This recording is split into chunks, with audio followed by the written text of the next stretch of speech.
আমি এখানে একটা দেখলাম, একটা ছেলে শরীফুল নামে ছেলে, ও শেখপাড়ার দিক থেকে আসছিল।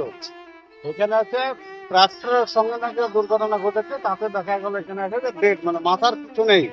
ওনার বাড়ি হচ্ছে পাহাড়পুর, নাম হচ্ছে শরীফুল। এবং শুনলাম, আমি ব্লক সভাপতিকে ফোন করেছিলাম, উনি বললেন নাকি ওনার ভাগ্নে আছে। এটাই জানা এখানকার লোকের কাছে এসে শুনলাম, সাধারণ পাবলিক বললো যে ও ট্রাক্টরের সঙ্গে নাকি তার অ্যাক্সিডেন্ট হয়েছে। এটাই জানার। আসলে বিষয় হচ্ছে যে এটা শোকাহত ঘটনা। হ্যাঁ, খুবই তো মর্মান্তিক ঘটনা। একটা মানে আমাদের চেয়ে বয়স কম, হয়তো 30 হতে পারে, এরকম একটা জঞ্জান্ত ছেলে রাস্তাঘাটে অ্যাক্সিডেন্ট হলো, তিনি মারা গেলের সঙ্গে সঙ্গে ডেট। তার মাথার কিছু নেই, মাথার একবার মগজ সগজ কিছু নেই, ভেঙে গেছে, তাকে মনে চেনাই যেত না।